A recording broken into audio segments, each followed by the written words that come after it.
Singapore property prices will double in the next decade. The reason is simple. Let's take a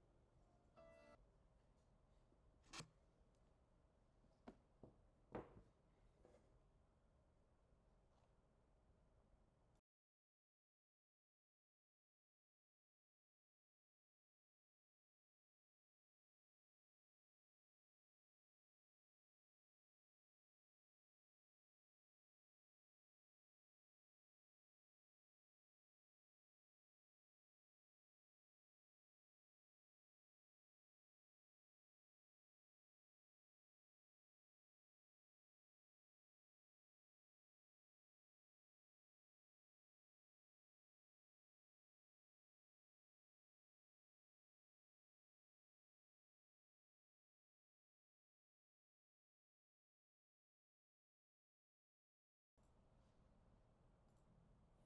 Hello, hi everyone. Thank you for coming today. Okay, so very quickly, some housekeeping rules.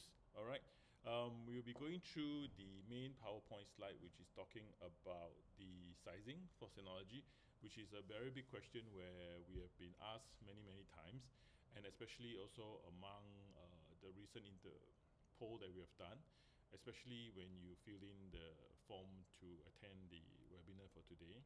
We actually see a big percentage of people who are asking how it should be done. Okay, so I'm going to go through the theoretical portion and also to do some of the examples. All right, for those who are joining us for the first time, my name is Jason. Okay, I'm from TGN Technology. I'm basically the guy that basically has been talking about Synology for the longest time and also teaching about it. Okay, so we have been doing quite a number of these webinars for the past 2 years. All right, so if you have been attending, that'll be great. If you do miss out on any one of them, just check back with us or check back with any of your suppliers. All right, they will have my video links, or else subscribe to my channel. You will see that there's a lot of other videos, especially on the installation of accessories into the Synology, right? Which I also do get a lot of questions on, right? Other housekeeping would be, if you have any questions, please feel free to write out in the chat box. Synology is also in presence, okay? Before we start, do remember to sign up for the Cloud Expo coming in October. Synology will be having a booth. I will also be there, and Synology will also personally be there. There are a couple of staff from Synology at the booth. Okay, for those who are doing government sector, you will see that Synology has also taken part in the GovTech exhibition, which is also ongoing at the same time at Suntec Marina area. Okay, so that's also available. Of course, the solution will be slightly different for the government sector as compared to the Cloud Expo. Okay, so meanwhile, sit back, relax, and enjoy. Okay, at the same time, while you are looking at my slides, okay, what's going to happen is you will see some QR codes. Okay, QR codes. Okay, so you see some QR codes. Those are for the Telegram group that I've created on the Telegram. Okay, so it's actually meant only for resellers. So only resellers will have access to this Telegram group, where you can, if you like to ask questions or to reach out to me and ask questions, that'll be fine. Okay, I myself also, I'm supplying Synology NAS and hard drives. Okay, so if you have any questions about it, just let me know. I do quite a number of testing, so in case if you want to get a rough idea on some information, you can also reach out to me and I can roughly let you know. Okay, especially when after you're sizing the size of the NAS, the network, and so on and so forth, what are the next things that could happen, all right, and what are the small little things to look out for, especially on the network portion. Okay, so quite a number of people are looking out for the storage and they tend to overlook and forget about the network on the switches and the routers. Okay, so those are also very important. Don't just look at the storage or the speed, the IOPS, and so on and so forth. You will still need to consider a lot of other factors. And at the end of the day, it could be just a firewall being the bottleneck, because firewall is just too small a size, some of them undersized, okay, and resulting in your overall solution having issues. Okay, I'll use the word issues, and I won't say furthermore. Okay, right. So on slides where we need to see the whole full slides, I will switch it to full slide mode. Okay, and you will see it in front of you. By all means, if you want to do any screen capture, go ahead. I'm not stopping you. And at the same time, if you need um, any further text information from the PPT, from the PowerPoint, do let us know. Okay, we'll see what we can do. All right. Now, if there's anything that you want me to stress upon after looking at the slide and you have questions, just feel free to prompt it up on the chat box. Okay, I'll be monitoring the chat box, and similarly, Synology also will be monitoring the chat box. Okay, at constant time, there will be somebody looking at the chat box. Okay, so now let's move into the slides per se. Now, let me get my slides out. Okay. Right, so the main agenda for today is on the sizing guide. All right, so all of you have been selling Synology for the longest time, and you want to know how do you size it for file server, how do you want to size it for VM, how you want to size it for surveillance, and so on and so forth. Okay, you have to understand that I have to break it down into 4 different parts. All right, and to talk about it, and of course in between, if the topic is not what you want to listen or hear, just go for a drink break or coffee break and then be right back. Okay, so today we should be able to finish everything hopefully within 90 minutes. I don't want to take up too much of your time. We will also have a Q&A session at the end of the PPT, right? At the same time, I will have some product updates, especially on the hardware. There are new models that are out, and we need to go through slightly. And also, the main things that we're going through for the product update will be on the NAS and the hard drives. Okay, so there are new NASes that's out and launched.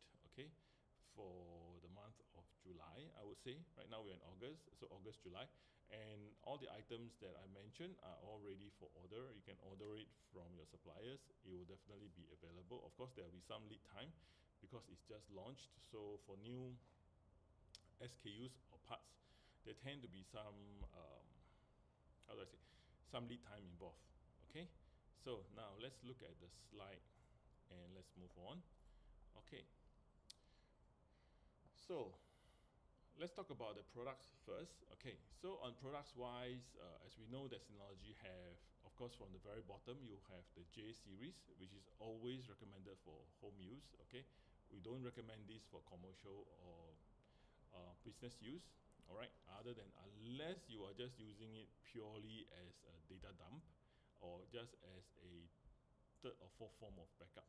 All right, you can just use that because the CPU power is just really low. Okay, and a lot of the packages they require for what we are talking about today are not available, cannot be used in the J series and the value series.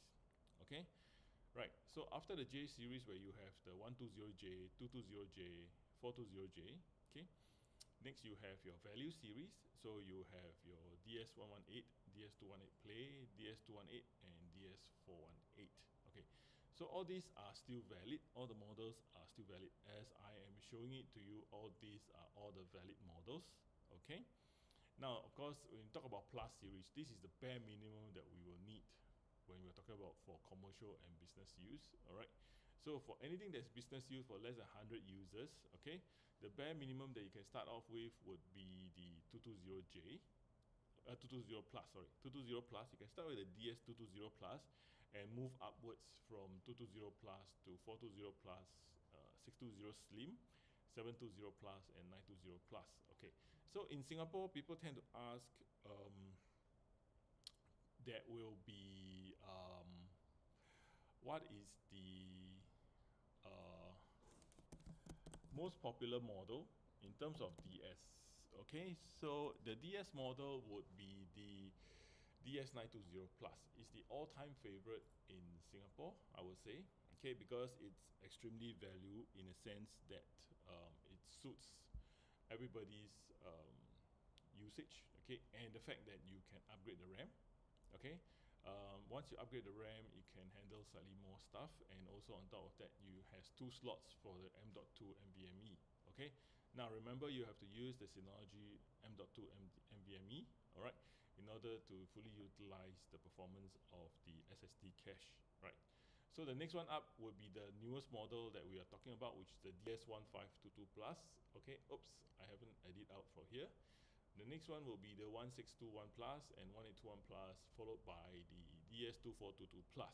Okay, now for the XS series, so if you have a business that requires more than 100 users and they wish to use a desktop model, then you can propose to them using the DS3622 XS Plus or the DS1621 XS Plus. Okay, so these two are running on Xeon CPU and it's extremely powerful. You can definitely update the RAM, okay, to a very, very sizable size. Okay, so if you have business users who require in the desktop and at the same time they have more than 100 users, they can look at the DS3622 XS Plus and followed by the DS1621 XS Plus. Right. Okay, so following this, of course, we have our larger units for the rack mount. Okay, for the rack mount, the very, very smallest would be the value series of the RS819 Plus. Okay, so the RS819 Plus basically is the smallest unit that you can find.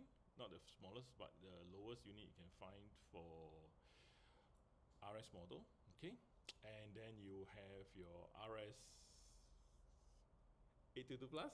Okay, and then of course you have your RP Plus. All right, so this is also one of the very, very popular model in Singapore where we do sell a lot, okay, since the early days of RS812 Plus, 818 Plus, and so on and so forth. Okay, so for the Plus model, the bare minimum would be the RS822 Plus, okay, I would say, for usage. Then followed by the 1221 Plus, one of my all-time favorites because it's extremely valuable for money. And of course the 2421 Plus, followed by the 2821 Plus. Okay, now for XS users with more than 100 users, okay, we will be looking at the 1619 SS Plus, right? For this particular model, it's also one of my favorites, but the lead time is kind of long, so do take note if you are proposing this particular model, do check back the supplier on the current lead time, because right now I know it's really, really long, okay, but it's extremely powerful and versatile and it takes very little space. Okay, now next we have the 36 series. Okay, so we have the 3621s. All right, so we have the 3621 XS Plus, 3621 RPXS, and the 3618 XS. Of course, if you need 16 bay with 3U, that will be the 4021 XS Plus. Now, very big caveat, right? Since we are on this topic, and just to be very, very sure, you have to note that for the 4021 XS Plus, 3621 XS Plus, the 3621s, all right, all these models, they are very, very particular about the hard drives. Okay, the hard drives definitely for 8 TB, 12 TB, 16 TB, 18 TBs, you definitely have to use the Synology hard drives. Okay, or else in your DSM 7.1, it will show up if you are not using a Synology hard drive, it will show up as unverified drive. Okay. Yes, of course you can just click it away and carry on using, but whenever you click on the storage manager, you will see that it shows up as an unverified drive. So in case if you have customers asking, all right, that's for you to answer. All right, on the website officially in Synology website, they will stress that you will have to use Synology hard drives, okay, because of compatibility issues and support issues. Okay, so what happens if you are not using a verified drive? Okay, Synology support will not support you if you have any issue with the drives or the data, okay, because you are not using their drives. Okay, that's as simple as that. You must be using a verified drive in order for the technical support team from Synology to support you anything regards to your data. All right, or else basically you're on your own. All right, so that's one of the reasons why you're paying a premium for buying Synology hard drives. Okay, now another thing, of course, is the warranty. It's 5 years warranty for Synology hard drive. It's one-to-one exchange once the fault has been found. Next is if there is any firmware update requirement for the drives, you can actually just click. Okay, within 3 clicks, you can update the drives firmware through your DSM. Okay, which is not possible, never, ever. Okay, in all my more than 12 years of selling Synology, you have never been able to update the hard drive's firmware through the DSM, other than using a Synology hard drive. Okay, of course, I have manually updated firmwares of drives using a desktop PC whenever I'm getting a new firmware from the hard drive manufacturer, okay, due to certain updates, all right? Then you have to unplug it out, plug it in again, and update the firmware, all right? And that will basically make the drive, quote unquote, wash away all the information, okay? So that's the things that you have to take care. Now, if you have business use where you need extremely high ops and you need to use SAS drives, okay, high speed mechanical drives, you got to look at in terms of the um, the SA series and the UC series, okay? So these are the things that you have to take note of, okay? So now, what else do we need to see and make sure that we are up to date, okay? You can look at the UC 3200, all right, or the SA 3400 and the SA 3600, followed by the SA 3200. Okay, so these are the high ops and units that support SAS drives. Okay, so especially for cases where you have large institution requiring a file server that has to be extremely high ops. All right, so these are the models that you can look at and consider. Okay, now if your customers are looking for flash station, okay, so for flash station basically it's all SSD, all flash storage. Okay, the smallest unit right now we are looking at is the FS2500, and currently the inquiries are coming in fast and furious. All right, price point extremely friendly, okay, as compared to what's available in terms of all fresh that's in the market. Okay, do look out for the FS2500. It's extremely how do I say it? Very well priced, okay, for this performance in terms of requiring very high ops. Okay, now of course the next one up will be the FS3400 and followed by the FS3600 and FS6400. Okay, so for today we will be updating on the FS3610. All right, so the FS3600, there will be a tech refresh. It will be on the hardware refresh for the FS3610. Okay, so do take note of that. Right, I hope I'm not going too fast. All of you are catching up and able to see everything. Okay, now if you need to review again, like I mentioned in the start of my slide, okay, the whole thing is recorded. You will definitely be able to see the gain and go through the information. All right, none of the information provided here are still on embargo. It's all available for you. All right, so of course the highest density drives, highest density NAS from Synology right now would be the HD6400. Okay, it's a 4U server. Okay, it's a 4U server, right? And basically you can go into petabytes of storage.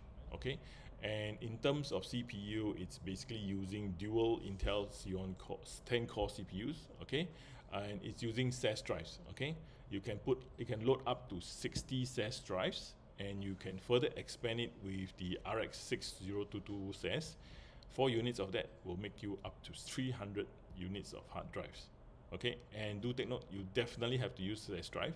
Okay, the DSM is on the chip itself, on the unit itself. Okay, it's a really big guy. I've seen it and I know it's really huge. Okay, so for those that has requirements for petabytes, okay, so it's most suitable for media file storage, backups, and big storage requirement. Okay, and of course it's highly scalable.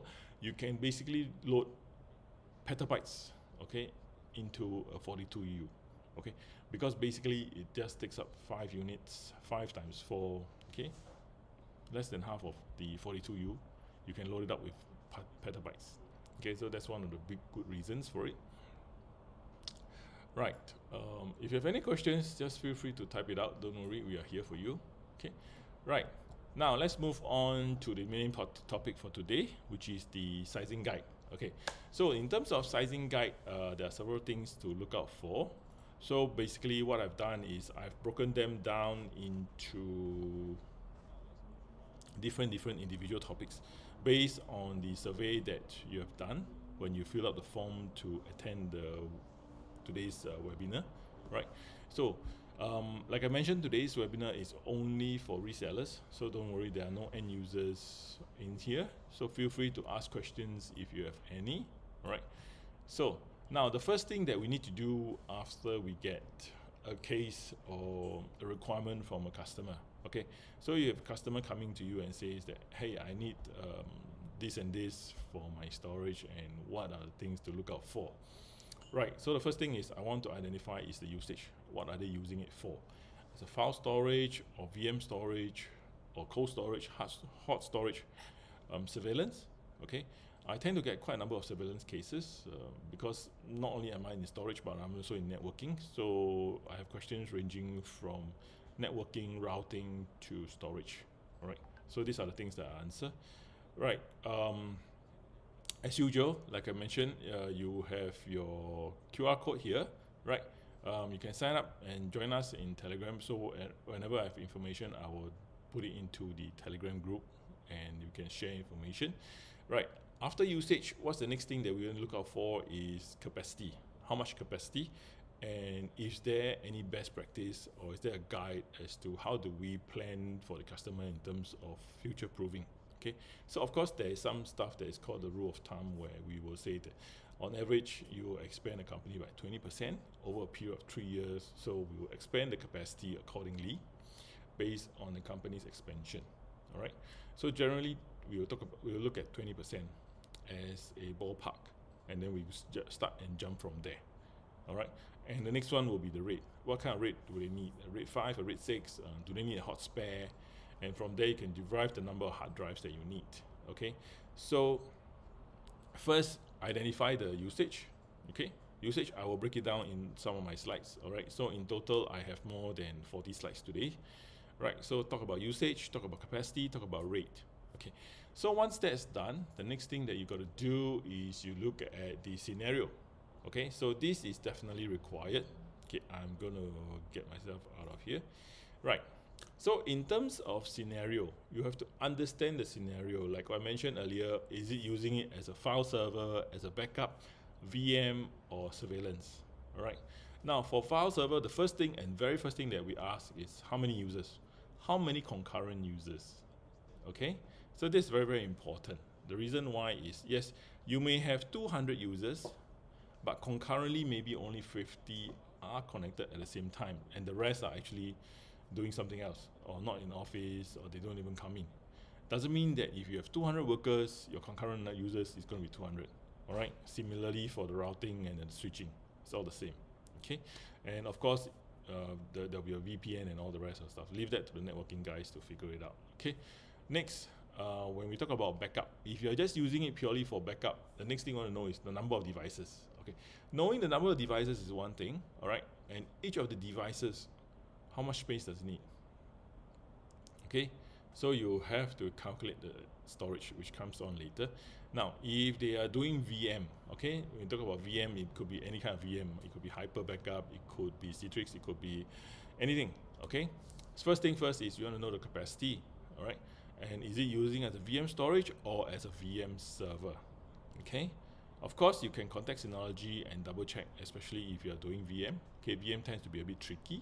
All right, so do be careful about that. Now, for surveillance, all right, surveillance. For those of you who are into surveillance, all right, let me see how many do we have right now. So we have over 20 of us watching right now. For surveillance, we always talk about how many cameras. Okay, how many days to store, camera resolution, frame per second. Okay, frame per second is extremely important. Camera resolution is also very, very important. Okay, when you are in doubt, look at the NAS data sheet. It will show you how much frames it can accept, at what camera resolution, and how many megapixel. All right. Video format is also very important, whether it's MPEG or H.264, H.265. Okay, those are very, very important. What kind of output does it need? How much daily recording in terms of hours does it need? Okay, it's because some people have continuous for 8 and then 8 another 8 for motion detection and stuff like that. All right, so different customers have different requirements. All right, Next question for the scenario would be if it's for home use or business use. Okay, and from there you can estimate the storage required. All right, so you will have to work out the mathematics for it and do the calculation. The next one will be on space.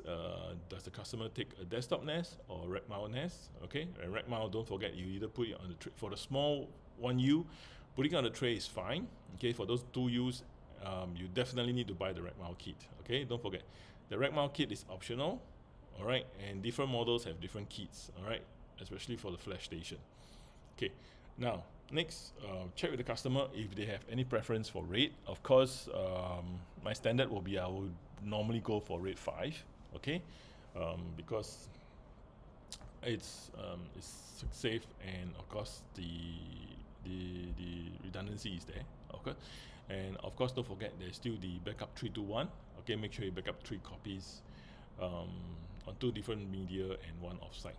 Okay, and check with customers if they have any other requirements. Do they need it to be on 10 GBE? Do they need to add any SSDs for caching, and so on and so forth? All right. One very big thing about SSD caching is it takes time for the SSD caching to learn what to cache and what not to cache. Okay, usually it will take about 6 to 8 weeks for the NAS SSD cache to settle down and know, and then you will see the difference in terms of performance. Okay, you're not going to see anything within the first 4 weeks, honestly speaking, unless your usage is extremely high. Okay, then only then you can learn what needs to be cached within a very short period of time. Okay, or else it's 6 to 8 weeks. Okay, if you come and find me and look for me before 8 weeks and say that, wait, I don't see any improvement from the SSD caching, I'm not going to answer you. I'm just going to tell you, just let it wait, let it settle down. All right, you will see a difference down the road. Okay, some things can't be rushed. All right, except that you need the computer to give it time for the AI to learn. Okay, AI requires time to learn. All right, so once you identify the scenario, what's the next thing? Okay, so if you know that it is for as a file server, okay, what's the next step? Correct? You're going to ask, hey Jason, so what's the next step if I know what the customer is going to use it for as a file server? Correct? Okay, so what we're going to do is we have to look at the apps that we're going to use for file server. All right, so in Synology there's this free app called the Synology Drive, where basically it converts your Synology NAS into a private cloud. All right, and you basically have full ownership of your data and your NAS. All right, NAS is physically on your premises, and basically you're in full control. Okay, and you can have access to it 24/7. All right, and it's also synchronizing all your data and backup at the same time. Now with Synology Drives, it also allows you to do collaboration. I'm pretty sure quite a number of us, especially in Singapore, where we use Office 365 and we use a lot of SharePoint. Okay, and of course the pain point would be the monthly subscription that comes with it, and there are people out there looking for other alternatives. So one of the alternatives is by using Synology Drive and using Synology Office, where you can also collaborate on spreadsheets, documents, and slides. Okay, for that you have to install Synology. Don't worry, it's subscription free and license free. Okay, there's no charges for using the Synology Drive or the Synology Office at all. It's totally free. Okay, now the next one will be to be able to track and look at how your files are being accessed.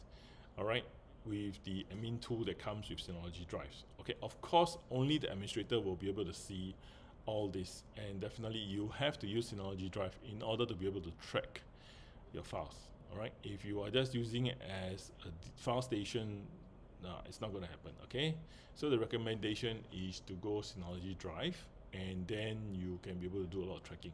Now it is also supported by multiple OS. All right, so it doesn't matter if you're on Windows, Mac OS, or Ubuntu, which is Linux. Okay, you can still sync your tasks and back up all your tasks, no issue at all. All right, so don't worry about the OS, it's all covered fully by Synology for the application. Okay, now in terms of sizing, all right, so over here I'm going to spend quite a little bit of time. All right, so if we are looking at less than 50 users. Your base will be, you can start off with a DS220 Plus, okay, for the desktop, okay, followed by, if you're looking at rack mount, there is also the RS422 Plus as a beginner model for rack mount. Right, so the maximum number of concurrent clients that can go in at the same time is up to 350. Of course, that will be very dependent on your switch and your router. All right, if you're getting a very, very small router, it's not going to do it. Okay, you got to have a very, very big router for it. Okay, so make sure that the router and the switches are sized for it. Now, once you start to go above 50, all right, I will definitely recommend you to add more RAM, okay, be it a 2 GB plus 4 GB or 4 plus 4 and so on and so forth, or 8 plus 8, okay. 51 to 100, we tend to look at least minimally a 720 plus or 920 plus or a 1522 plus, okay. And then for upwards of that, you will look at, for desktop would be 1621 plus, 1821 plus, and or the 1621 XS plus. For the rack mount, definitely we'll start off from the 822 plus and to 1221 plus. Okay, so all these are all the various models and also the table for you guys to look at when you're looking in terms of sizing. Now, generally speaking, the suggested number of users basically corresponds to the NAS that you're using. All right. So over here is just a quick reference guide. Of course, end of the day, you have to understand and know your customer to know what to recommend. Okay. There's only, of course, so much we can tell you. All right. End of the day, you are the eyes and ears on the front line. Okay. Use this as a quick reference guide, because not only that, we have to know what kind of protocol the customer is going to use to access the Synology NAS. Okay, that will also definitely affect the transfer speed. All right, protocols, network protocols will definitely affect your network transfer speed. Okay, so be very, very careful and wary about that. Now, for cases with large numbers of clients, okay, do note that make sure that you double check against the maximum number of clients connected against the files per folder. Okay, so that is very, very important. All right, do not exceed the number or be very close to it. Right, so if you are close to it, please move up to the next higher model. All right, now if you have any case where the customers has more than 2,000 users or 2,000 clients, okay, please do contact Synology. Okay, they will definitely jump in and assist you on that. Okay, so be very, very mindful and careful about this. Right, so this is a general reference table guide for you to see. All right. Okay, next, in terms of throughput, now be very wary about throughput, where customers have very high throughput. So who are the people? Those will be the production houses, media houses, broadcasting places. Okay, so there's quite a number of broadcasting people in Singapore, right? So in case if they do require NAS for it, okay, they tend to go for the very, very high-end NAS. They are very usually aware of the things that they need, and they will basically tell you what they want. Okay, so be very, very careful about people who are into videos.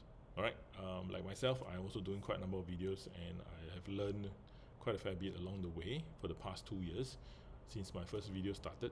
Right, so there are different formats for videos and different requirements. All right, so listen to your video customers. They will explain to you and tell you what they need and what they want. Okay, so generally speaking, here is a very short table for your reference. Right, now, like I mentioned earlier, no license or subscription required for using Synology Drive. Okay, that's the very, very key thing.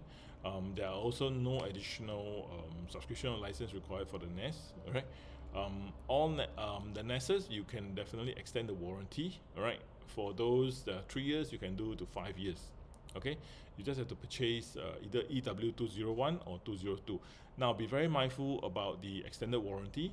You will have to fill it in within 30 calendar days. Okay, if you miss that 30 calendar days, you have to write in to support. all right, and explain why you miss the 30 calendar days. Now, how do they count the 30 days? It's basically from the day you activate your Nest. How do they know? Because once you're online, okay, the Nest will definitely communicate with Synology server, and there they will know, unless you're offline, completely off the air. Okay, if you're completely off the air, basically you will just follow the date on your delivery order. Okay, so if your customer receives it on the 1st of October, by the 30th of October, they definitely need to fill up the EW201 or 202 to extend the warranty. Okay, be very, very careful about that, and make sure they keep all the documentation. Now, if you have extended your warranty for 201 or 202, okay, if on the third year and you, or the fourth year or fifth year you need to claim warranty, basically you go back to the distributor of the Nest. All right, they will definitely check the portal, the Synology portal for them, for their end, and they will be able to see that, oh, this unit still has warranty, and they will take care of it. It's as simple as that. All right, if you face any issue about that, by all means just come and see me. I'm at the Synology Service Center, so I will definitely jump in and assist you. All right, if you have any problems with any of your suppliers, do reach out to us and let us know. We will see how we can assist you on that. Okay, so now let's move on to the next one. Okay, right, next is backup. One of the more popular topics. All right, so file server is the main topic, main big one that people are asking. The second one would be on backup. All right, so when we talk about backup, what are we looking at? All right, you're going to look at the apps. Okay, what are you going to use? Of course, before ABB came out, Active Backup for Business came out, a lot of them were using Nakivo or Vim, or quite a number of them are using, I know quite a large number are using Vim. And of course, there's the other Acronis. Okay, there's also other popular ones. All right. So now with Synology's ABB, short form for Active Backup for Business. All right, it's basically able to help you backup. All right, from PCs to servers to VM. Okay, so basically treat your Nest as a central backup for all your tasks for backup. Okay, so with ABB, you definitely need a plus model. Okay, minimally you need a plus model to run. Okay, and of course you need to look at all the other factors like I mentioned earlier, which are the models that you need to use. Okay, so it can back up your VMs. Okay, be it your VMware or your Hyper-V, no issue. All right. For Windows PC, basically you can back up the whole entire PC. You can ghost the whole entire hard drives, and then basically create a boot up media and boot it up, connect to the Nest, and then restore it back. Okay. Now, of course, I do have questions being asked with regards to restoring. Okay, restoring is very, very dependent on the network that you have and also the media. Okay, if it's a mechanical drive or an SSD.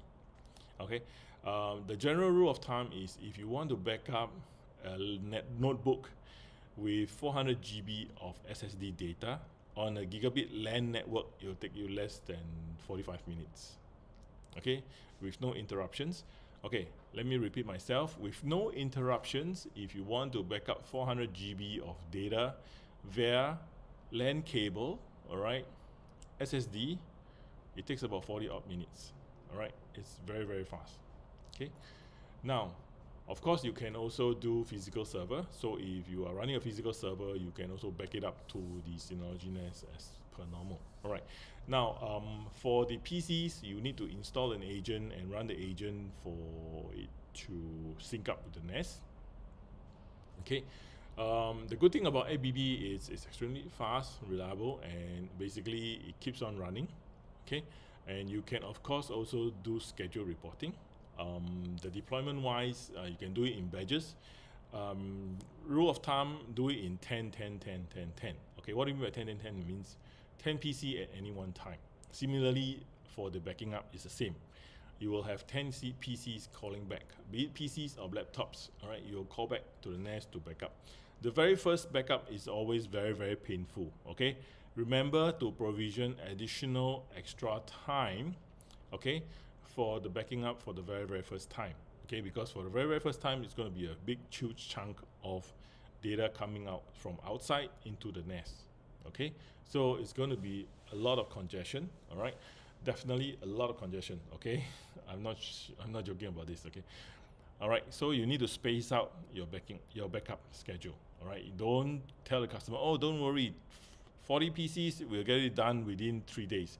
Okay, it's not going to happen. All right, because those 3 days are similarly working days, and you are supposed to only you do it during the off-peak hours. Because if you do it during the peak hours when it's office operations, you're going to jam up their network. Okay, you're going to make the router work overtime, and you're going to have a lot of issues. All right, so space it out. General rule of thumb: spread it over at least minimally a week or two to back up all the information for the very first time. Now, anything that is recurring, okay, is very fast. Okay, it's usually very fast, and then you can definitely back it up very quickly. Usually, if you do it on a daily basis, it's usually in seconds. All right, usually less than a couple of minutes, because you're not going to have a lot of information coming in every day. The amount of information incrementally is usually very little. Okay, especially for administrative stuff. All right, so then you can schedule out and space out the backing up for the ABB. All right, so that's the one good thing, and you basically have a very big dashboard to see the whole scenario for the administrator, and you can notice if there's any errors, especially among PCs, if they are not doing the backing up. All right, and unlimited backups, of course, as usual, no license required. Okay, now for Synology, anything that require license, I will definitely stress again, or else most of the time it is definitely no license, no subscription. Okay, now once you have your ABB, you have to do your 3-to-1 backup. Okay, in all my previous webinars, I've always stressed very strictly on the 3-to-1 backup. Okay, you can never have enough backups. Okay, so basically minimum three copies, 2 different formats, and basically 1 offsite. Okay, so you can also do your snapshots and all your backup, and then of course have another Synology on your offsite to be your DR, your disaster recovery. Okay, so that's very important. Now the next one is we look at the management. Okay, so for ABB, you basically has a dashboard. Okay, you have a dashboard where you can look at all the devices that requires or a backup to your NAS, and you can have a very quick overview overall. All right, so for Windows Server, you can back up from 2008 R2 all the way up to 2019. Okay, for Linux, basically supports Ubuntu, Red Hat, Debian, CentOS, and Fedora. Okay, so these are all the things that is supported. Right, the next one will be on file servers. Okay, so as usual, protocol for file servers could be small SMB or rsync. Okay, so these two are going to be very slow. Okay, be very careful when you are using these two protocol. It tends to be very slow. Okay, so like I mentioned, all right, the transfer speed not only depends on your switch router, okay, but also depends on your protocol.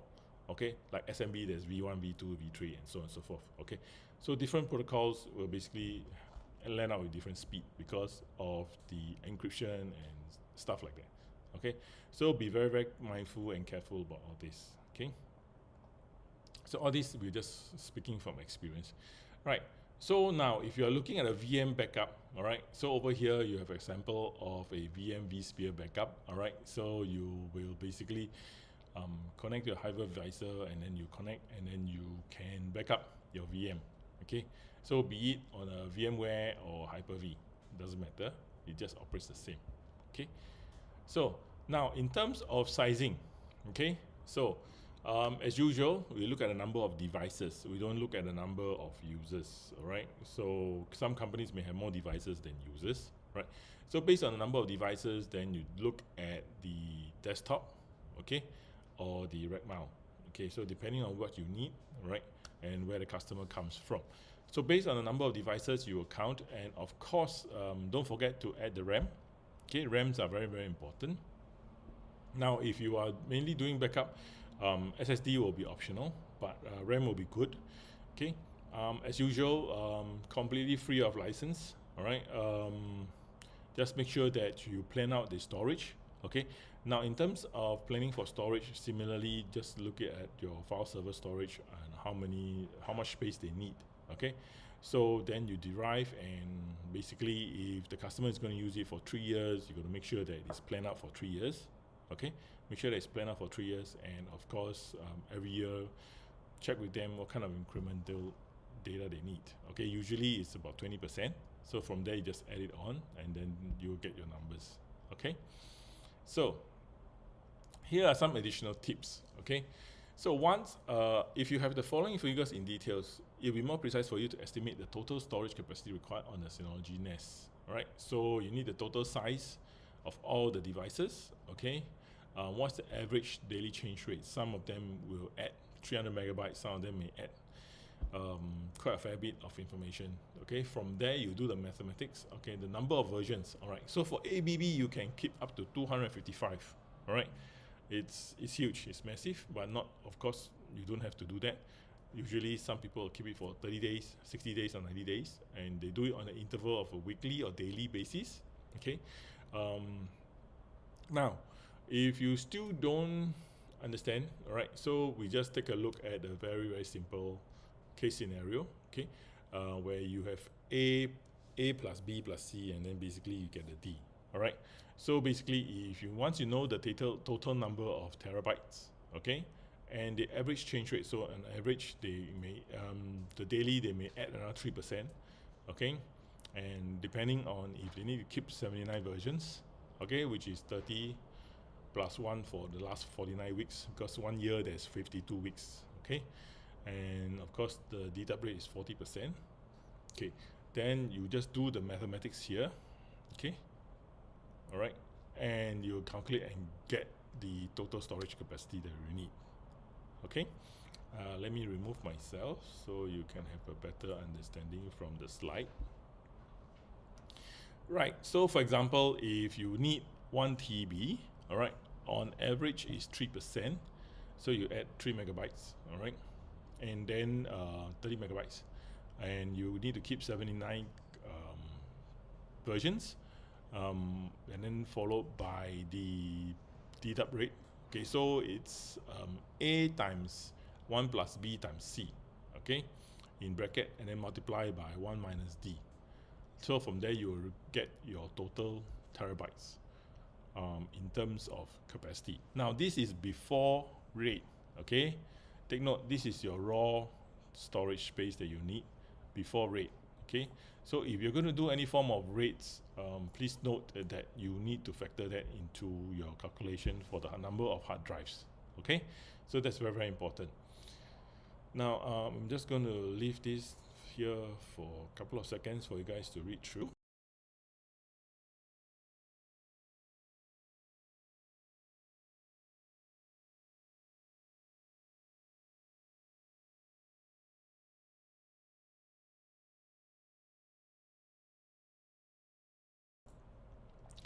Okay, so if you have any questions, do feel free to type out in the chat box. We will definitely be answering your question on the chat box. Okay, now let's move on to the next slide. Okay, so for ABB, not only does it do physical devices like PCs, VMs, and file server, there's also the ABB for Microsoft 365 and Google Workspace. Okay, so you can potentially basically protect all your information that's on Microsoft 365 and Google Workspace, right? And basically pull everything down into your NAS. Okay, now to do these two cloud platforms, you got to make sure that your rights are administrative. Okay, you must be the main administrator for these two platforms in order to use the ABB for them. Okay, they will ask you to log in using your administrative account, and then basically click and choose the accounts that you want to protect and control.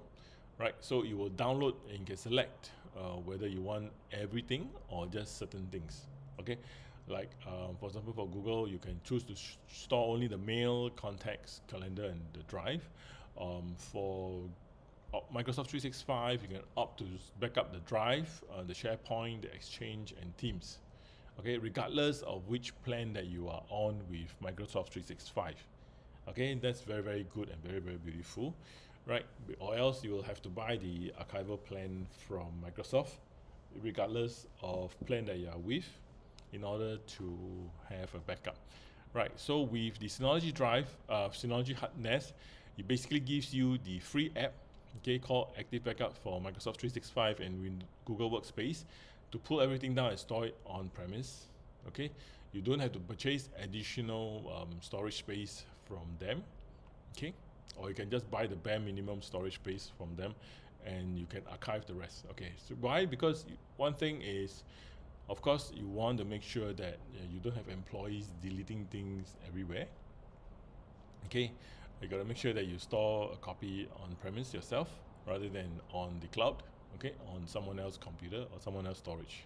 Okay, right.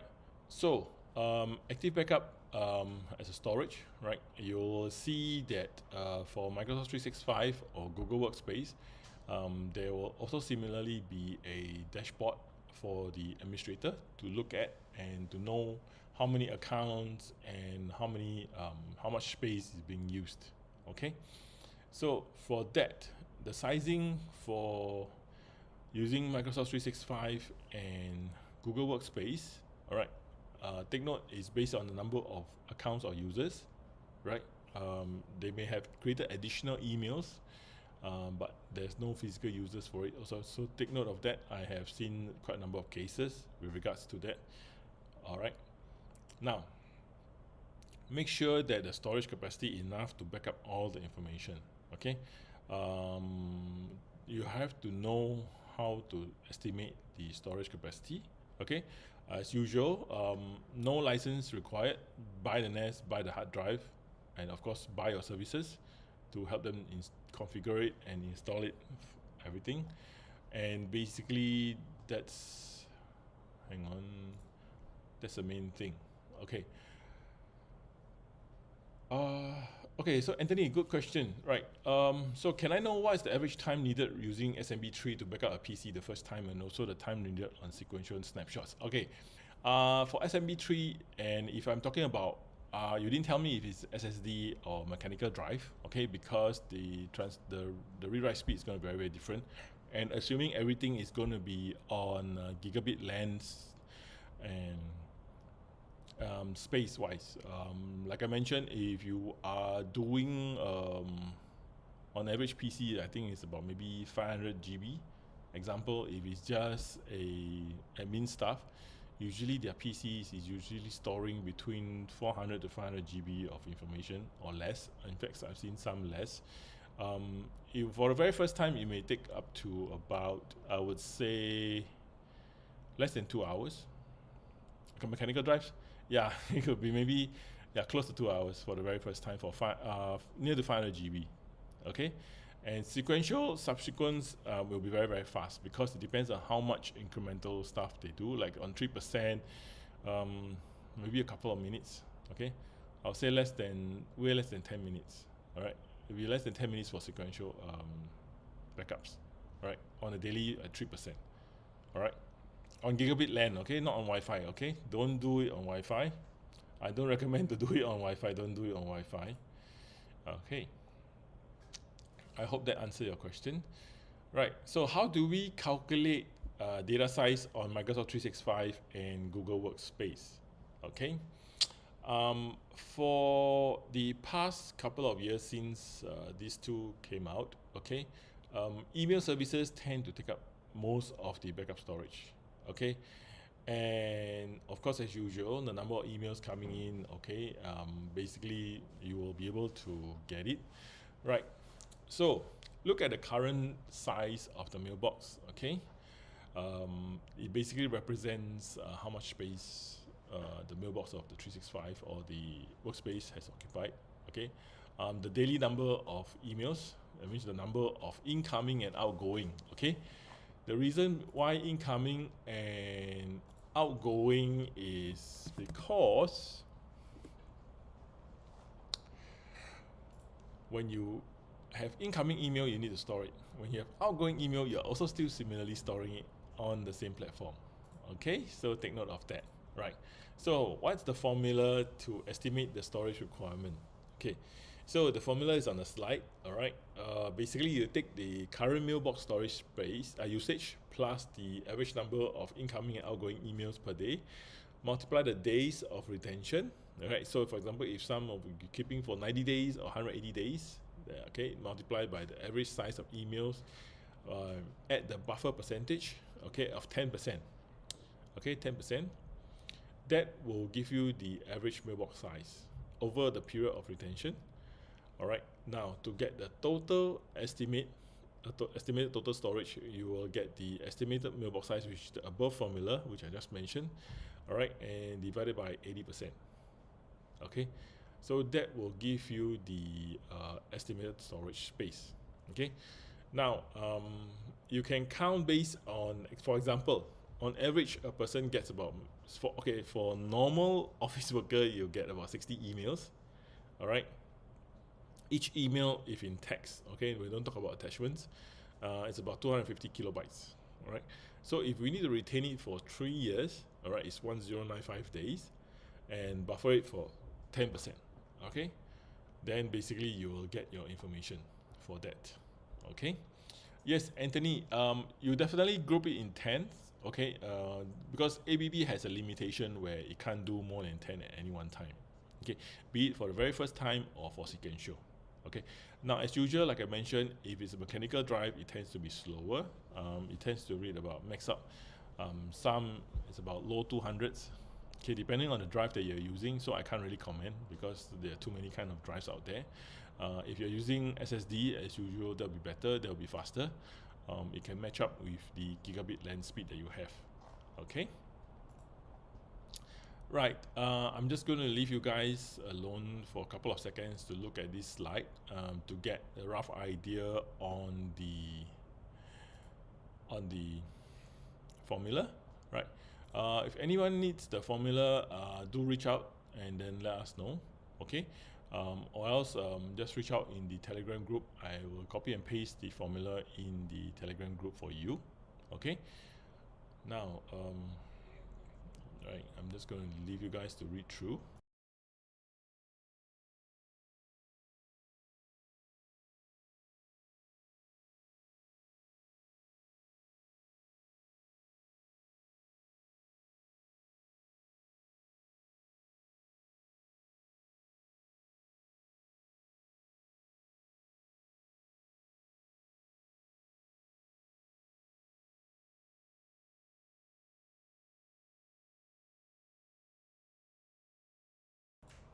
Okay, right. So we are halfway there. Now the next topic will be on VM. Okay, VM doesn't mean that it's VMware. Okay, it's just virtual machine. It could be Hyper-V or it could be VMware. All right, or it could be Ubuntu. All right. So in terms of storage for visualization, okay. So similarly, you can back up 365 or your workspace. Okay, so as usual, number of VMs, all right, calculate the models based on the number of VMs, okay? And the assumption here is that the IOPS for each VM is 200, okay? Now, for visualization, it's highly recommended to use SSD cache or to use SSD, all right, for your storage, okay? So if you are running a VM, okay, it's best to use SSD, okay, and make sure that there is sufficient capacity for the backing up. Okay, as usual, if you need to calculate the storage capacity, there is a formula. Also, as usual, license free and subscription free.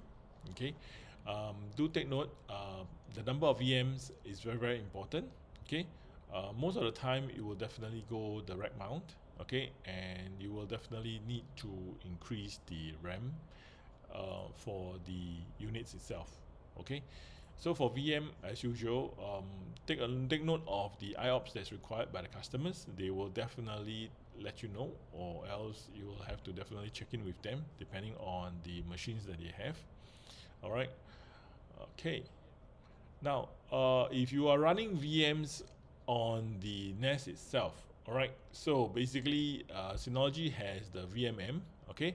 Now, this one requires fees. All right. Let me stress again. This one requires fees. Okay. So VMM basically it's a hypervisor software that runs on the NAS. Okay. I'm also using it myself. I'm running stuff. Okay. I'm running Linux. So you can set up and run different types of VMs. You can run Windows. You can run Linux. You can run another virtual DSM within the NAS itself. All right. If you are operating as a MSP, managed service partner, you may want to host the NAS, or you may have your own NAS, and you may rent out or manage it on behalf of your customers at your data center or on your rack.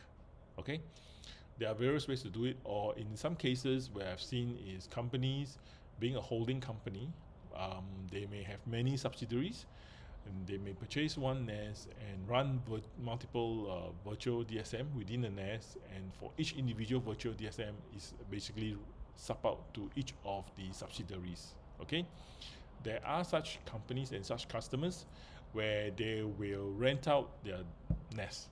Okay, there are such business models. Okay, after being in the business for quite a while, you start to see all kinds of business model, right? So you basically have a disaster recovery solution.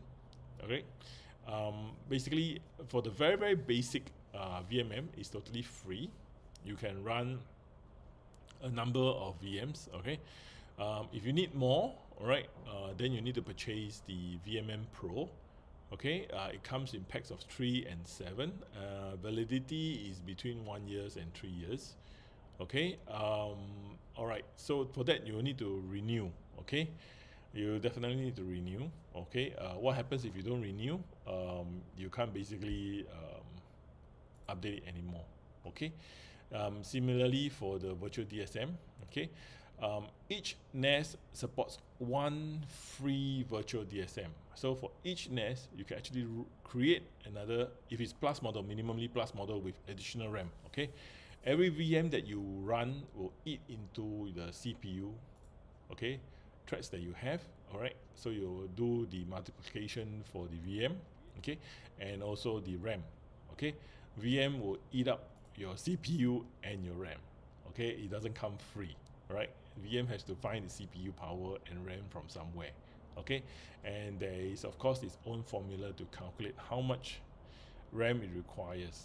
Okay, in order to run the VM on the NAS. All right, I will tend to advise customers to max out their RAM if they intend to run VMs on their NAS.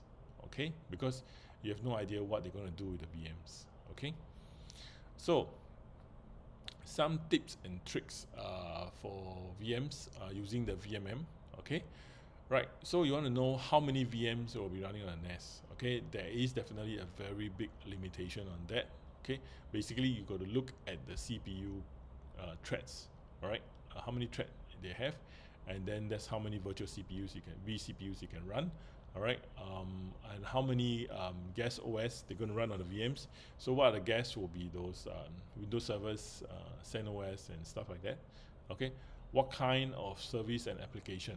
Okay, are they going to be running their mail server, their DBs, their ERPs and their ADs? Okay, so these are all very important. Don't set up something that is, oh, I'm going to just run 4 CPU, 8 gig RAM and try and run the Windows OS.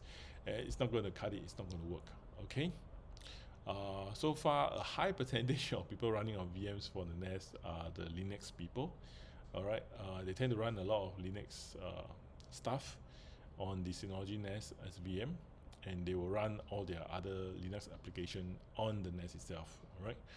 Right. So the next thing is you need to know how many vCPUs and RAM will be required for each VM. Okay. Playing the VM on the NAS is a lot of calculation and a lot of mathematics to do, right? And the next thing you need to know is how much IOPS you need in total. Okay, when we talk about total, is the number of VMs plus, of course, the NAS itself. Okay, so you eat into the NAS IOPS, all right? And end of the day, how much storage space you need.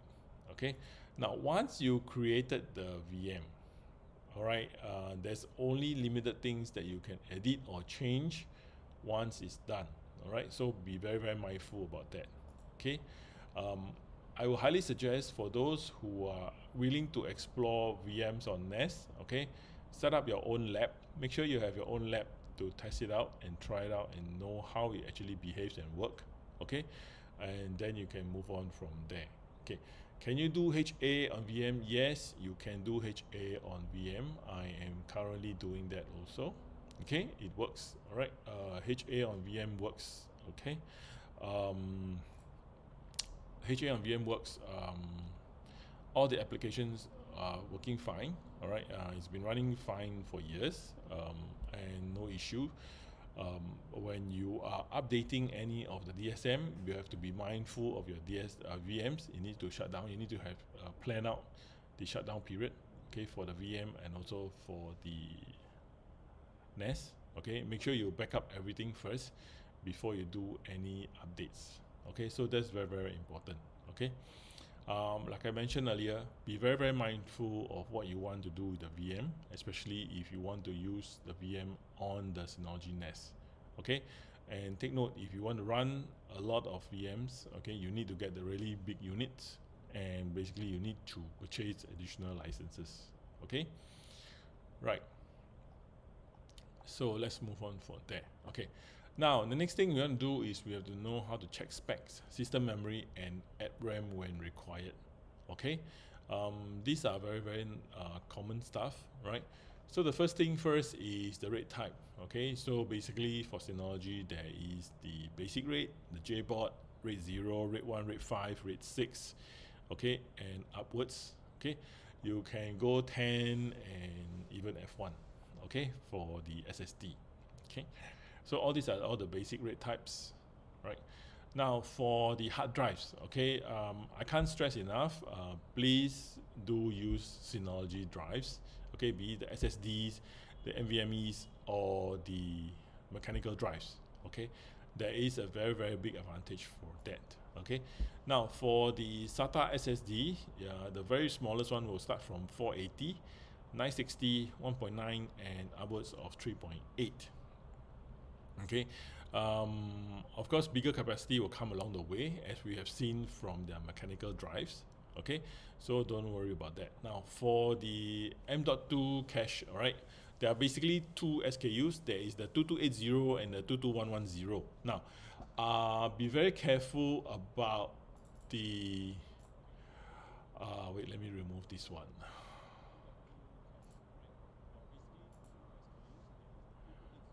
Okay, done. I got rid of that spam. Surprisingly, not sure how they got in. Right, let me go back to my slides. Right, okay, so now for the NVMe M.2, be very, very mindful. Okay, for desktops model you can use the 2280. For the rack mount, okay, check the data sheet. Okay, you will need to use the 22110. Okay, I have created a couple of videos on YouTube on how to install the 22110 on the E10 M20 and also the M2 D20. Okay, how to install them, and be very mindful about the heatsink. Okay, and be very gentle, especially on placing the M.2 onto the card. Okay, all right, so I have a couple of videos on that. You can check it out. Next, other than the M.2, we'll be looking at the SATA hard drives. Okay, so SATA hard drives for Synology, it starts from 4 TB. All right, so right now they have the 4 TB.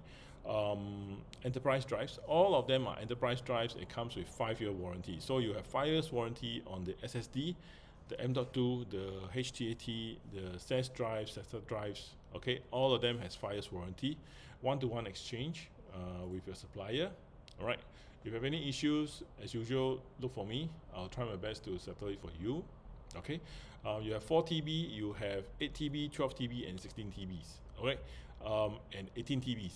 All right, you can start to order your 18 TBs this month. Okay, it's all available. Right, I believe stock is very healthy for the 812 in the market. All right, so don't worry, you'll definitely be able to get stocks for that. Now for SAS drive, there's only 3 SKUs. So basically you have your 8 TB, 12 TB, and 16 TB. Okay, so take note of that.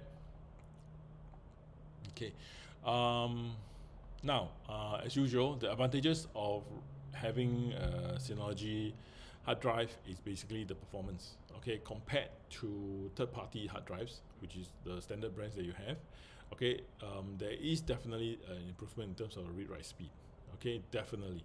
All right, so it's all tested and proven, because basically what happens is the hard drives for Synology is the firmware is written for them, and basically you sync up and read together with the DSM. All right, and the improvement is definitely there.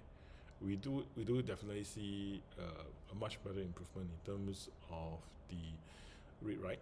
Okay, reliability. Okay, when you have issues, all right, technical side, in terms of ticket, all right, by having cases with DSM, NAS, and drives that are all from Synology, they saw a big reduction on number of cases by 19%. All right, because prior to having Synology hard drives, I would say that more than 50% of the ticket issues are on the drives. Okay, we really do see people using desktop drives on rack mount. We do people see people using all kinds of mixture of drives, all kinds of mixture of spin speed on the drives, and really, for lack of a better word, really rojak, all kind of rojak into the NAS. Okay, um, next, as usual, like I mentioned earlier, it's the online firmware updates. Okay, without any downtime or without having to rebuild your disk array. Okay, of course, when you see that I stress about this, that means I've been through the pain of it. Okay, so it's really worth the money to have less stress on all these things. Okay, so that's one of the major things that I always tell all the customers about this.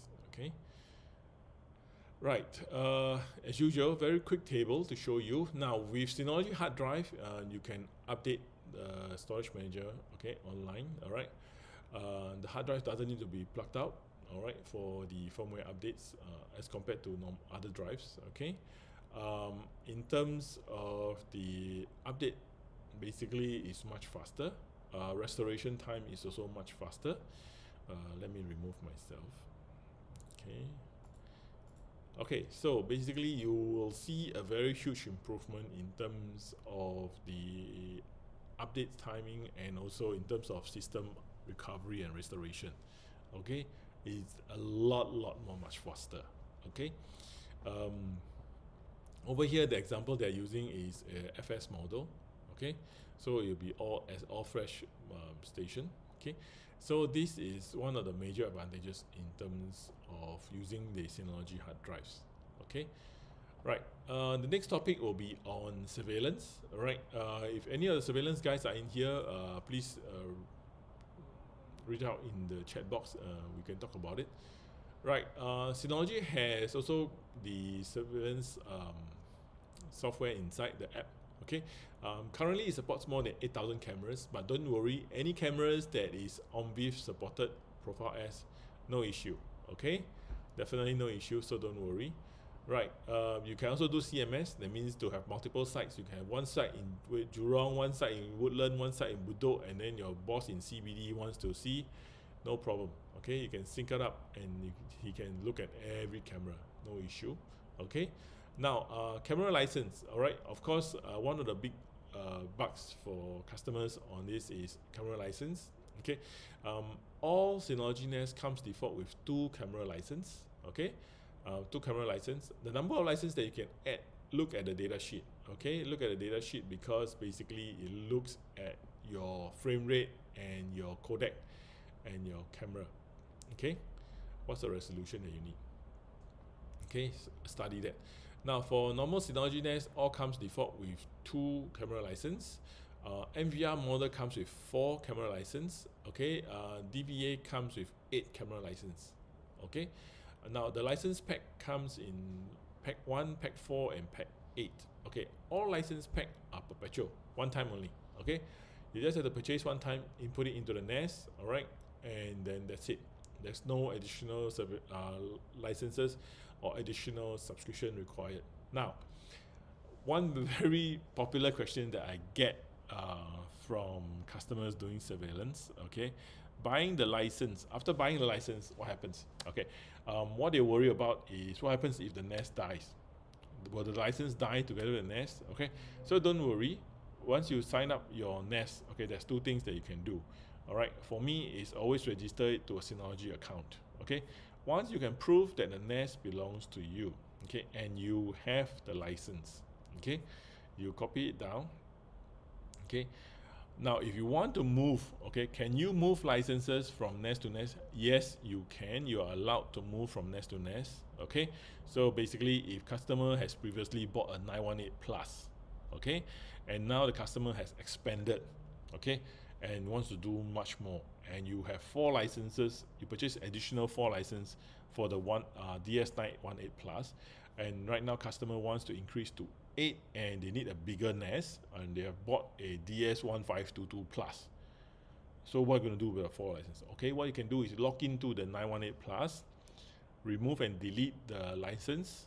Okay, even though you delete and remove the license, you can still keep the recording. Okay, then make sure you have the key. Okay, you must have the key. All right, then you move it to your DS1522 plus, input the key into the DS1522 plus. Now both nests must be online, it can't be off air. Okay, it definitely has to be online because the nest has to communicate with the server in Synology in order to know that it has moved from one serial number to another serial number. Okay, now at the same time, make sure you keep all your documentation. All right, in case anything happens. All right, so you can move your license, very very important. Okay, do not be mistaken that you can't move. All right, the license is sticking with the nest. All right, make sure you register the nest with your Synology account. Okay, you can know from there what you have. Okay, what are the nests that you have? All right, once you have access to the nest, you can have the license. All right, the license can be transferred. All right, but you have to delete it from the old nest and then you move it to the new nest. Okay, so take note of that. Okay, so now for surveillance station, what happens is you can have a remote branch, okay, multiple branch. Like I mentioned earlier, you can have one in the north, one in the south, one in the east, one in the west, doesn't matter. All right, all of which can be viewed using the DS Cam app on the phone if you want, or on the browser, or on a virtual station. Okay, so okay, so if you have an owners that have license, all right, you have to write into Synology, but you have to prove evidence that you have the license. Okay, you have to keep all the documentation. Then Synology will assist you from there. Okay, if you can prove that the license belongs to you, you purchased it. Okay, and you know the serial number of the nest, and you know the physical license key. All right, you can write into Synology, and they will help you for that. Okay, but you must be able to prove it. Okay, right, now for the CMS host, as usual, CMS host can basically control the nest that is on a remote branch. Okay, you can use DDNS or you can use static IP, doesn't matter. Then of course, you at the same time you can still run an archival server to record all the recordings and save it up on an archive vault. Okay, has this been done in Singapore? Yes, there are quite a number of cases. So I'm very aware about it, so I can tell you and talk to you about this. Okay. Okay, right. Basically it talks about the product line. Okay, you have your value series. Okay, which starts with 2 years warranty hardware, then followed by your plus models. Okay, so you have your plus models for surveillance. You can start from 220 plus upwards to the DVA 3221 or the RS models. Okay, now if you have a larger one where you have more than 40 cameras, okay, highly recommended minimally will be a 3621 XS Plus. Okay, if you have a requirement where you have customer where they need high megapixel camera like 5 megapixel and high frame rate. Okay, study the data sheet. Okay, be very mindful of the data sheet at the RAM. Okay, and then look at the number of frame rates in total that can be supported by the NAS. All right, do all your mathematics. Okay, do all your math is very, very important. Okay, and then get the licenses and plug it in. All right, now Synology Server Station, the thing I like about it is the analytics. Okay, the license that you're paying, okay, is not just for the recording but also for the analytics. There are 6 analytics that comes together with it. Okay, like missing object, camera occlusion. Okay, so these are all the analytics that none of off the shelf retail NVR can do. Okay, none of them can do. None of them have any analytics at all. Anything happen, they basically have to look through all the old videos basically manually. Okay, now with the Synology, you can basically run it and ask the Synology to use the video analytics to find what you want to find. Okay, it's as powerful as that. Okay, right. The next thing is for the NVR. All right, so for the NVR at the Synology website, there is a NVR selector where you can basically select and basically help you plan out. Okay, now take note about the number of cameras and the day to store, the daily recording, and also the frame rates, resolution, format, and the bit rate. Okay, be very, very mindful about the bit rate of the camera. If you don't know the bit rate, you can't find it on the data sheet of the camera that you have, please check with the supplier. All right, be very, very careful about that. Okay, be very, very careful about that. All right, if the supplier can't tell you the bit rate of the camera, maybe you want to find another supplier. Okay, that's very, very important. Okay, so usually it's stated in the data sheet of the camera. Okay, now sizing wise, all right, sizing wise, look at the frame rates. Okay, and look at the resolution. Okay, so from my table here, you can see that most of the data sheet is on 720p. So be very, very mindful about this. Okay, usually in Singapore we tend to do with 1080p. So at 1080p, the frame rate in total will cut down and reduce by a lot. Okay, be very, very mindful. Okay, so I would always look at the highest resolution camera. How many are there? Okay, what's the minimum frame rate per camera, at what resolution, at what codec? Okay, 4 main things that I need to have in order for me to proceed any further. Okay, without these 4, I will not jump into any surveillance project because it may have issues down the road. Okay, I have seen quite a number of surveillance projects fail because of undersizing. Okay, undersizing in surveillance is a big thing. Okay, it's very, very hard to recover. Right, so the total frame rate will affect all your other services. Okay, don't expect to buy a NAS and say I want it to be a file server for 20 people at the same time I want to record 12 cameras and also to do ABB. Okay, it's not going to happen. Okay, it's just not going to happen. Right, so you just have to buy the right size if you want to make sure that you want to run all these 3 things at the same time. Okay, so make sure that the total frame rate per second, okay, under different configuration, all right, make sure you calculate it out. I see, there's another question. Right, so customer want to use file server and surveillance, you recommendation? I would use a 92, I wouldn't use a 218 plus. I will minimally go for 1522 or 1821 plus. All right, because you have 16 cameras, whether we need to know if it's constant recording or motion recording. Okay, if it's just motion recording, that's fine because there isn't that much data pumping up. If it's constant recording, 16 cameras, we got to see if it's 1080 or 720. Then we need to know how much data is being pumped from the cameras into the NAS, and at the same time, the 12 users. What are they using and what are they doing? Okay, I think a 218 plus with added memory could be a bit undersized. Okay, unless you reduce 16 cameras, maybe 4 frames per second and on motion, that may be able to work. Okay, don't undersize. Anthony is a bit undersized already, 200 plus. Okay, right, let's move on. Okay, so the recording service, all right, based on the number of cameras, all right, of course, as usual, they are taking at 720p, right?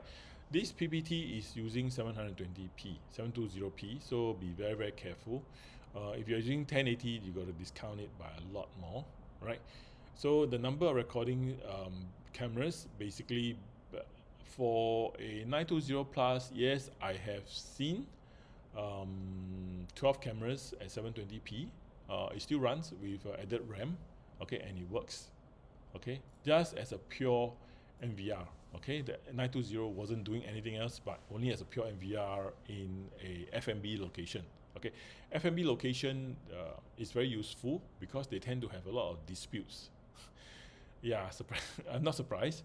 FMB they tend to have a lot of disputes with money, with food, with everything, and they need to do a lot of playback and almost instant playback for the managers to see, okay, and verify before they can handle the customers. Okay, yes, there are quite a number of FMB installations in Singapore, and very, very useful because too many disputes. Right, so be very mindful about that. Make sure you increase the RAM, okay, and as usual, buy the licenses, okay. Make sure you keep all the licenses, right. So this is a very quick table. I don't want to spend too much time because it's on 720p.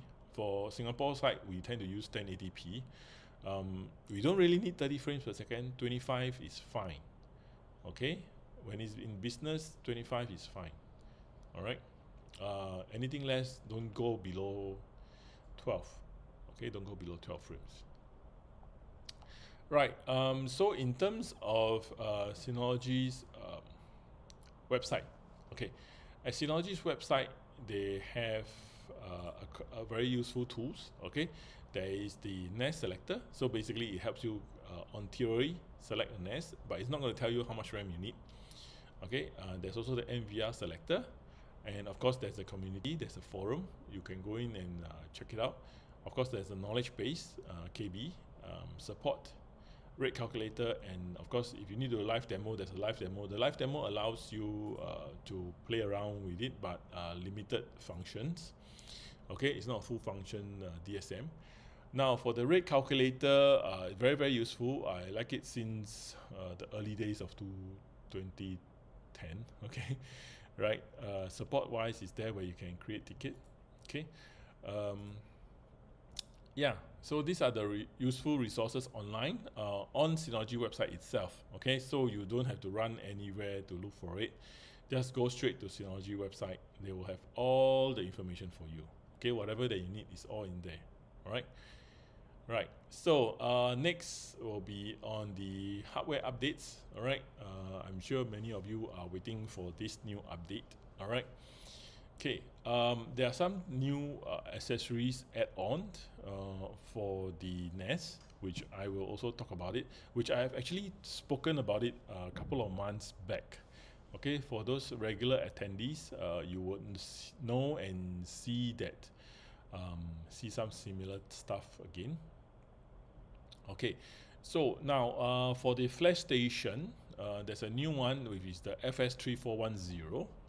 Okay, the FS3410, basically it's an Intel Xeon 8-core CPU, right? By default, it has 16 GB DDR4 ECC RAM. You can expand it to more than 128 GB of RAM. Okay, of course, optional wise, you can add on the NIC card. Okay, the NIC card for 25G is available from Synology. 40G is on the way. Okay, since you've seen it here, right? For the all flash, okay, for all flash players, yes, they do need 25G. I have seen all flash going pretty close to 25G, except personally I run out of space to do more. Okay, you need to get a switch that definitely must be able to support 25G, SFP28. and your router must also be able to support that. Your router must also have the port for 25G. Are there routers and switches with 25G, 40G? Yes, they are all available. Okay, you will definitely break 18G, 19G read write speed with at least minimally 6 2 TBs SSD. Okay, if you flush it full with minimally 6 units, you will definitely see speeds of 20 GB transfer speed. Okay, you can run Crystal Report and you will see 20 GB. Okay, I've done it 2 years ago, so it is definitely possible now with 40 GB. Okay, if you ask me 12 years ago, do we need 20G NIC card, 25G NIC card, or even 10G NIC card? No, not really, because we don't have the SSD to support it, but now we do. So it's like the early days of PC where you say 640 KB of RAM, is it enough? Oh, more than enough, but now it's never enough. Okay, right, so you roughly know how old I am. Right, so yes, are we moving towards 25G eventually? Yes, we can't run away. 10G is going to be common soon. Okay, guys who are watching, guys and girls who are watching, if you are aware of it, 10G is going to be common next year. If you prepare for it, that'll be great. Get ready for it. 10G is going to come very, very soon. Okay, because I will do work with a number of telcos on it. Okay, right. The next one would be the desktop, the DS1522 Plus. Okay, this one they've gone with the AMD R1600 dual core. Okay, so this is a dual core CPU. Right. Some may ask me, Jason. So, what do you suggest between 1821 Plus and 1522 Plus? I told them the difference is in the CPU. Okay, because the 1821 Plus is a quad-core CPU. Okay, if you want to run VM, the 1821 will be much better. The 1522 is only dual core, 4 threads. There's only limited number of VMs that you can run. Okay, of course, RAM-wise, they have gone with the 8GB ECC DDR4. Okay, you can see that Synology has moved up with the RAM. Okay, you will be very hard to find DDR3 RAMs. Okay, most of them have actually gone to ECC DDR4. So the RAM prices are slowly creeping up. Okay, let me stress again. Okay, the RAM prices for Synology are creeping up because they are using ECC DDR4. Okay, error correction, very, very important. Okay, do not mix any third-party RAM and do not try and use any other RAM. Okay, I have seen customers' volume crash due to RAM error because they mix and match RAMs. Okay, not worth the risk because data is very critical. Right, now for the 15200 or 1522, it doesn't have a PCIe slot, but rather it supports a mini. Okay, a mini. So on my slide, you will see there is a picture of a mini 10GB RJ45. It's the E10G22-T1.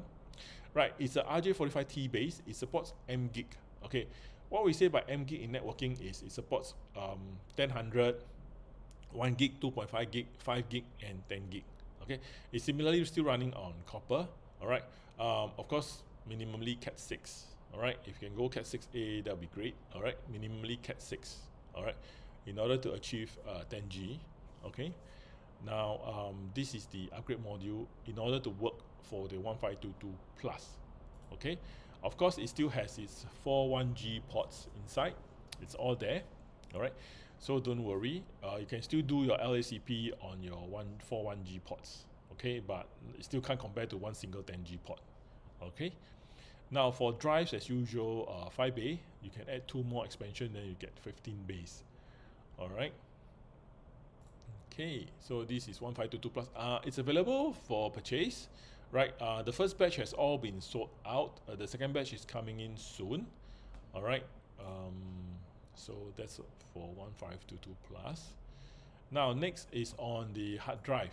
Okay, so hard drive, Synology has also recently launched their 18 TB. Okay, so because from the longest time since I think early this year, customers were asking for 18 TB. All right, and so Synology has verified and made their 18 TB available. Right, so the classification is HAT-531018TB.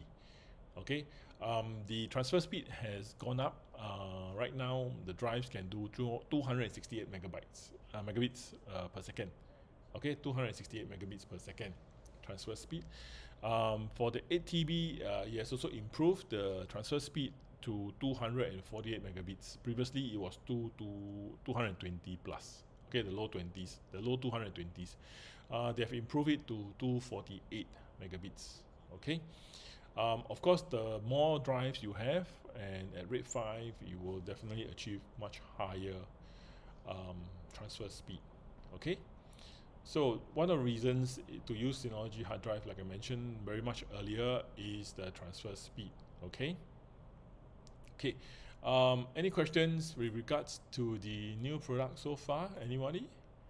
Okay. RAM wise, there are new models for the RAM. Okay. Do check back with your salesperson. All right. Or else you can ask me in the Telegram group. I will answer you, or check the data sheet. Okay. New SKUs, new prices. Okay. Of course, the 1522 Plus is also slightly higher price. Okay. Other than that, I think that's the three things that I want to talk about for the new product. Okay. And that will basically conclude our session for today. Okay. Anybody have any questions for me? I'll be here for the next couple of minutes to keep a lookout in the chat box. And at the same time, I'm here to also answer questions. Synology is also here to answer questions for you.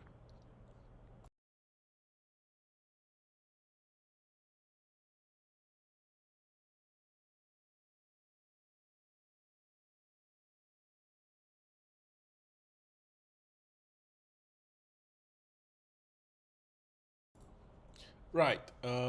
Yes. While waiting for questions, let me say a few words of thanks. Okay. Thank you for spending 120 minutes of your time with me. I hope it's as fruitful and valuable for you and me. Right. If you have any feedback about this, do reach out and let them know what's the next topic that you want to listen or hear or find out more about. Okay. If you want to see any of the demos, I actually have created some videos. It's on my channel. You can also see it there.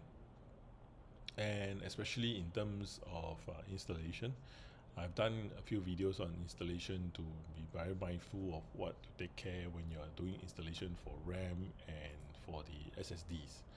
Okay. Now, other than that, as usual, um, I'm very grateful for your time today. The video is recorded. You can definitely view it at your own convenience anytime. You will always stay at the same link. I will not delete it away. You will always be here. Right.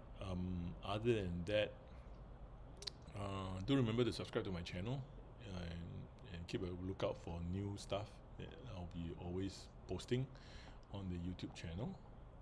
Okay. Right. Let's see if there's any questions from anyone, if anyone's still around.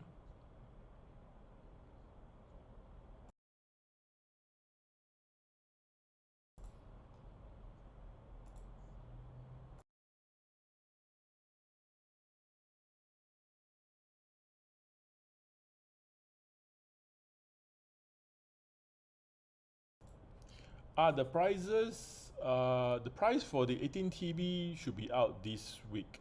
Just get it from your supplier, all right?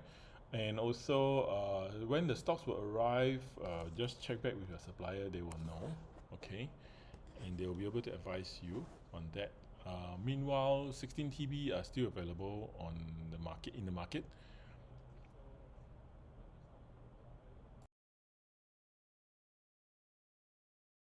A reseller price for 18 TB, if I'm not wrong, is 1,000 plus, low 1,000.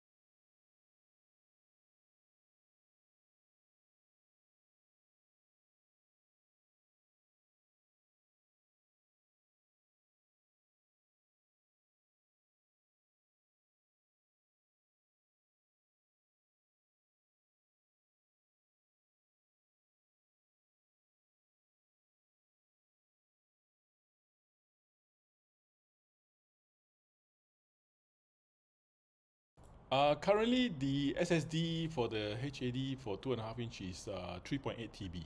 Currently, right now, it's 3.8 TB until further advice. If you need higher capacity for the SSD, you will have to explore other brands which are qualified. You will be in the qualified list. If I'm not wrong, they qualify up to 6 TB.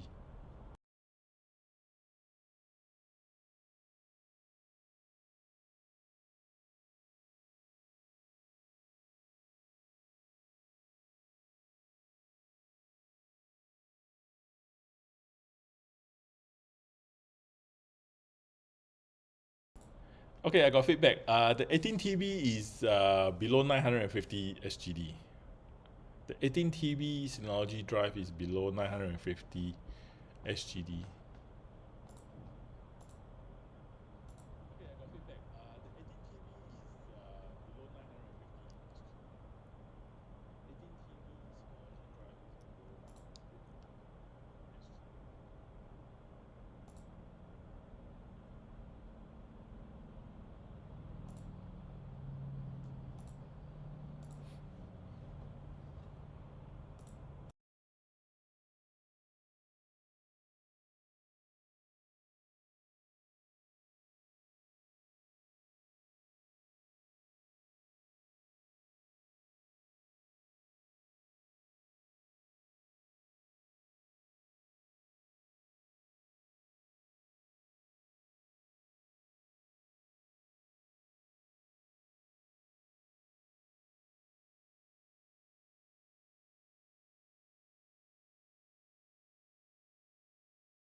Okay, I guess I will close off today. All right, no further questions. If you have any questions, just feel free to reach out to us, okay, on the Telegram group. You can scan the QR code and join us in Telegram, okay? Right, so thank you very much for your time. I'm going to end the broadcast now. All right, see you at the next one. Thank you. Bye.